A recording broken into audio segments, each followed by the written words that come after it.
Spotify is killing the independent artist. Let me explain. On one hand, it is a platform for exposure. That is true. At the same time, artists are not getting paid. You can have thousands of streams worldwide, daily. You may make a few bucks. I would say that the majority of artists who are uploading their music to streaming services cannot make enough money to take you out for dinner. That is a fact. Now, if we look at recent stats about Spotify, for example, about 290 million monthly subscribers. So at the current rates, I believe they're paying around $12, give or take, US per month. Times that by 290 plus million people. That comes out to $3,770,000,000 a month. Holy shit. Now, 65 to 70% of that money from Spotify automatically goes to the licensing companies. So you're talking about Universal, Warner, Sony, the big ones, right? They take that cut. And that is a huge cut. Now, from that, those distribution companies or licensing holding companies, the three I just mentioned, pay out to their artists. For DIY people like us who don't have record contracts, we pay to a distribution company, DistroKid, TuneCore, CD Baby, etc. We pay either a monthly fee or an annual fee, or sometimes it's a percentage of our royalties, or it can just be a yearly subscription that you pay into. Now, those distribution companies pay out the earnings that Spotify records or the other streaming platforms record from our streams. And again, a few thousand streams a month might make you, I don't know, 0.003 cents per stream. So you do the math on that. It ain't enough to take you out for dinner. And that's the majority. Now, my complaint is this. Streaming services on one hand allow for worldwide exposure for our music that otherwise may not have been available. That's cool. But there's a lion's share going on here. If you deduct that 65 to 70% that Spotify has to pay out to the big three licensing and rights holding companies, the corporations, you're left with about $1,600,000,000 per month. That's not annual. So over $1.5 billion. This is according to what I looked up on the internet. I could be wrong, but this is what I'm finding. Basically, it's a shitload of money going to Spotify. Now, obviously, there's other things going on in the workings of those companies that I'm not aware of, but this gives you the gist of it. Basically, it comes back to the fact that the artist is being screwed. Now we have the advent of Blue Dot Fever. Ooh, what's that? That's when you look up online to buy a ticket for a concert and you see that the seating has got more blue dots than not. That means those seats are not sold. So you've got headlining artists who are canceling shows left, right, and center. It's expensive to tour. It costs a lot of money. Venue hires, you've got a crew, you've got your lighting designers, you've got your sound guys, you've got your instrument techs, you've got, if you're really top tier artists, you probably got your chef. You're going to have maybe your own in-house massage therapist who travels with you. vocal coaches, you've got a whole team that you have to pay out for. That is true. But if you think about it, last year I was looking at Coldplay tickets, and we're talking thousands of dollars.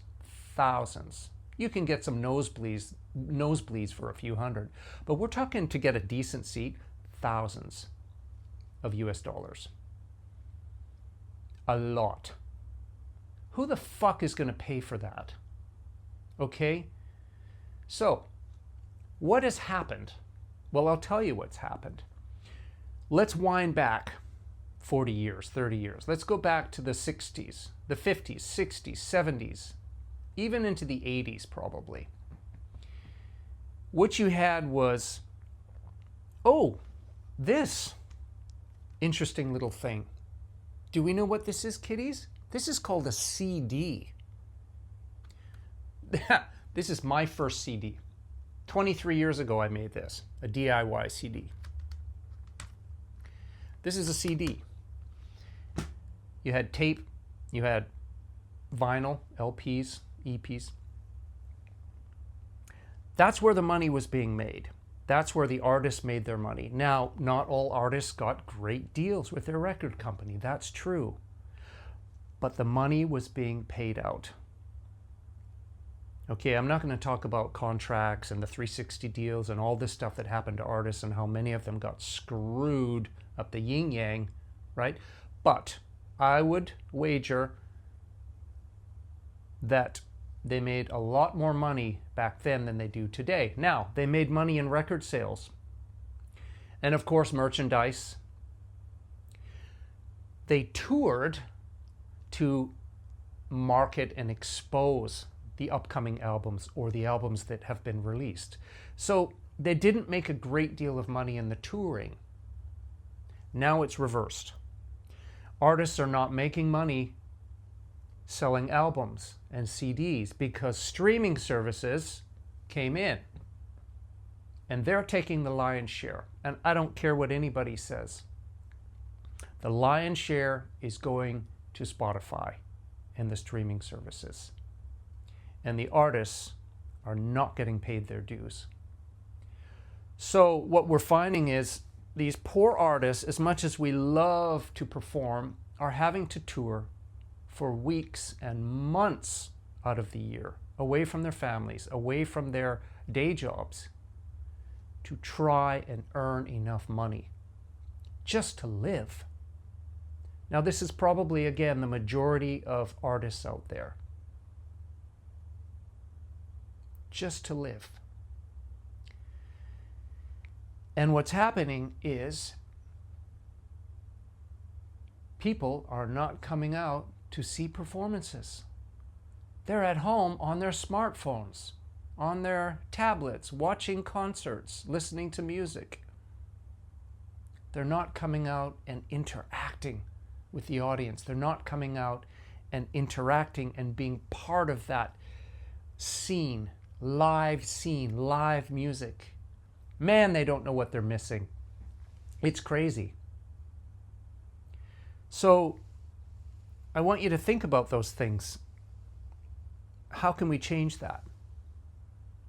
Well, one way is that artists... Now, I'm guilty of this.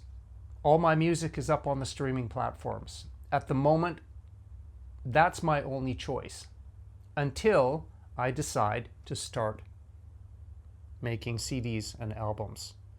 That means we're all going to have to go back to downloading CDs into our iTunes accounts and so forth and putting them on our phone. And that's fine. But you know what? This is cool. When you show up to a show, we have t-shirts and hats to sell. But to sell you a CD or a piece of vinyl, it's something you can hold. You can take it home. Okay? That's what's going to have to change. We're going to have to go back to physical sales and direct to artists. People don't understand how much money goes into creating music. Hundreds and thousands of dollars can be spent for an album. for DIY artists. It's a lot. And we will never recoup those fees or expenses back. And that's okay, but at least give us our dignity. You know, we work hard, if not harder than most people, for our craft, for our art. So, coming back to what I said, it has to change. And it's going to have to change with the audience, with you. To get off your lazy ass and come out to see a show. Come out, have a drink. Come and enjoy. Come and imbibe yourself in the experience of live music. And talk to the artists afterwards. Talk to the musicians. Interact. Get out of your bedrooms. Get out of your living rooms. Because I tell you, it's not healthy. Human beings are social creatures, and we are meant to interact and experience actual physical nearness to each other. It is important. And it's fun. It's awesome to come out and see a show.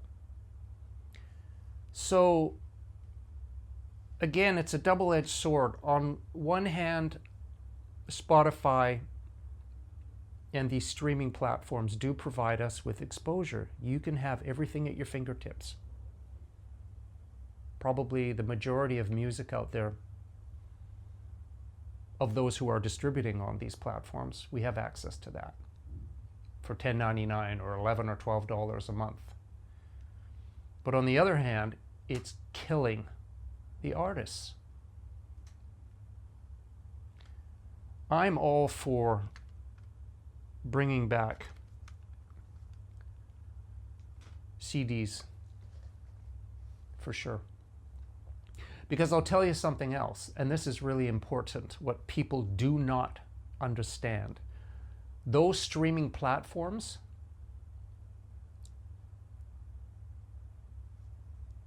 can cut you off tomorrow. You don't own anything. You're renting the music. So, stars forbid, if something happens that they decide to pivot, or they decide to change their policy, or they go, you know what, we're not going to charge you $12 a month. Now we're going to charge you $100 US a month. Do you think the majority of people are going to stay on those platforms? And those hundreds and thousands of songs, you don't own them. They're gone. This way, you have a physical copy that you can download directly into your smartphone and have it for as long as you live. It's cool. And I'll tell you something else. God, this is probably the longest talking video I've ever done. I do apologize, but there's a lot to say. I buy all my music. For 20-something years, I bought all my music, starting from CD format, downloading through iTunes, painfully one at a time, but it was cool. And I paid for that, and I'm really proud that I paid for that, because at least I know a portion of that money, and a significantly higher portion of that than what fucking Spotify is paying out, 0.000 or 3 cents per stream, is going to the artist, going to the producer, the manager, right? Everybody who was on the team to build that album. And I'm glad that I paid for it. I didn't burn or steal people's music. Now, there's another thing we have to keep in mind that's really important, and it's a really simple debate. People say, well, when Napster came out and so forth, people were just burning and stealing music. And people would say, well, no, we're not stealing it, because there's no physical substance. It's not like you went in a store and took an apple. That's physically stealing something. This is in the, arguably, sometimes people will say intellectual property rights, right? But I beg to differ. I would say it is stealing when you burn a CD Yeah, because think about this. If you went on to Shutterstock and somehow nipped their high quality photographs without paying for it, you'd be getting a letter if they found out. You would probably be taken to court if they found that you were stealing a significant amount of photographs, somehow finding a way not to pay for them. That's not a physical copy, it's a digital copy. It's no different with music. Pay for it. Because that digital copy took a lot of time, energy, love, blood, sweat, and tears and money to make.